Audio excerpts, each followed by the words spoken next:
What is going on, everyone? Anthony here, and welcome back to another video here on Let's Talk Resident Evil. And this video is going to be a collection update. I know it's been a while since we've done one of these. It's been a long time, actually. I think we only did one or two last year, so it's been a little light as far as collection updates, but there is new releases that I wanted to talk about as far as in the Resident Evil space, and I want to talk about them a little bit and let you guys know if it's really worth to jump in at the price point. And you might be wondering what this is, and these are the PS5 ports of Resident Evil 7, Resident Evil 2, and of course, Resident Evil 3. So 7 and 2 and 3 remake. And a lot of people were wondering, what's really different about these, and is it really worth to pick these up physically? Now, these weren't actually put out on the Xbox. These are only put out on the PS5, and, there may be a physical release down the road for Xbox. I'm not sure. They're kind of lightening their, physical releases as of late on the Xbox side of things. But for PlayStation, what is this? Is there anything new? Is there anything different? Let's get into it. We're going to unbox these here, and then I will come back and talk a little bit about these. So here is Resident Evil 7 Gold Edition, which comes with banned footage, DLC, End of Zoe, and Not a Hero. So it's the complete version of Resident Evil 7, just like how it previously was on the PS4 and the Xbox One release. The discs are exactly the same. The back cover is exactly the same. I actually didn't shoot the back cover for RE7. I didn't notice that until I was editing this video, but it's basically the same. So you get the idea. No manual in any of these games, which has been the case for quite some time. That's just the 2025 packaging life with some of these games, but it's all good. Not that I was expecting anything. It's pretty much the same on the inside. So there you go. RE7.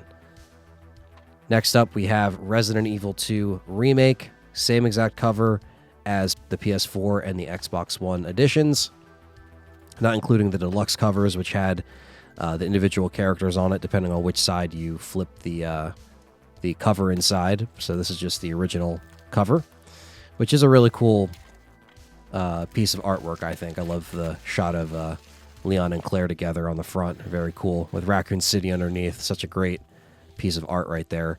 And again, same exact thing. Open it up. There's nothing else really in the manual slot. It's just blank, and then the same image that we know, the typewriter, and the Resident Evil 2 logo right next to the typewriter. So same exact thing with Resident Evil 3. Still love this artwork. And there's a little shot of the back here showing that it still comes with resistance. It actually does have a unique code for resistance as well. So you actually still have to redeem it, just like the PS4 version, so you can actually get resistance. Little did we know resistance would actually be better than reverse in the long run. Who would have thought, right? But still a really cool idea of a versus game. This is me trying to straighten out the disc. And there you go. Same exact thing. Has Jill and Nemi on the front. Just shows the Dolby Audio and everything now. But these are the same exact versions that were free upgrades in 2022, just now on a disc. So nothing new here as far as packaging. It's pretty standard, but looks nice altogether on the case. So the question is, are these ports worth it for your Resident Evil collection? And my thoughts on this are, well, the first thing is there's not really anything different here than we already didn't get in 2022 when Capcom put out the, at the time, next-gen upgrades for Resident Evil 2, 3, and 7. So if you don't remember, in 2022, Capcom put up a free upgrade for these games. If you have your PS4 copy and you put it in your PS5, it immediately installs this version of the game for free. That's basically all this is, except this is just the PS5 disc that you put in, and it gives you the choice of the PS5 download.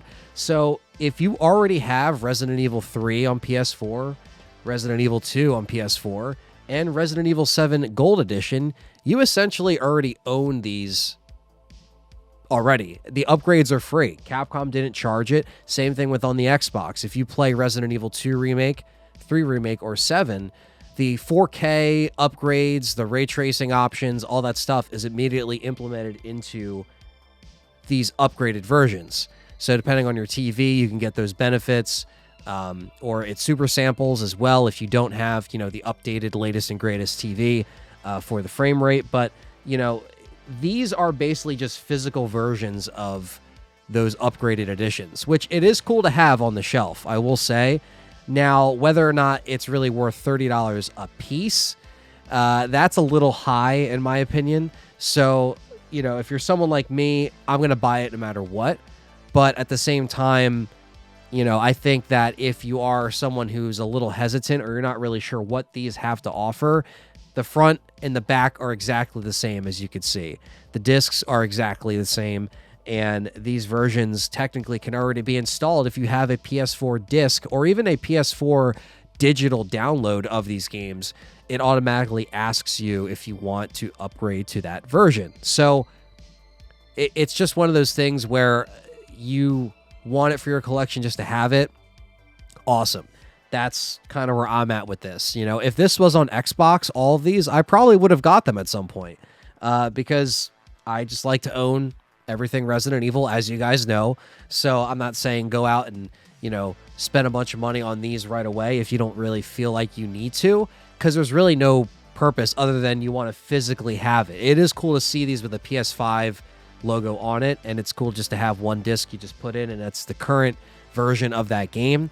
But if you already have the PS4 disc, you pop it in, install the PS5 version, and it's the same exact thing that all of these have to offer. So I think Capcom did a great job at upgrading these games for these current machines, and I think there's definitely an improvement from their Xbox One and PS4 versions as far as the upgrades. But again, these all have existed since 2022, so it's not really new to anybody other than the fact that these are physically released, and a lot of the other PS4 ports are less likely to stay in print as they put stuff like this out. You could still get the other ones on PS4, but some of them are out of print, or they're starting to go out of print, especially like Resident Evil 4 and 5 and 6 on PS4 and Xbox One. They're a little bit more harder to attain. They're not really expensive. They don't go up for high prices online, but they're just a little bit harder to find. So I think, as stores stop selling physical stuff, you're going to see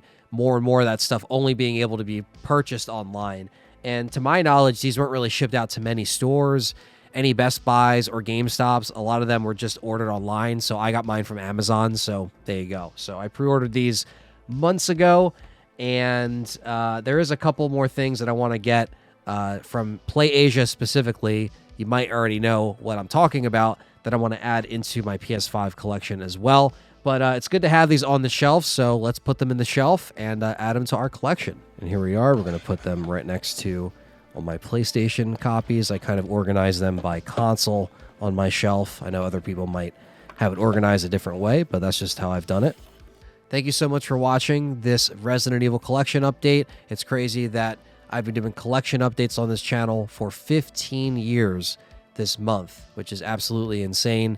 So the channel turns 15 this week, so we're going to definitely do some cool celebration for that.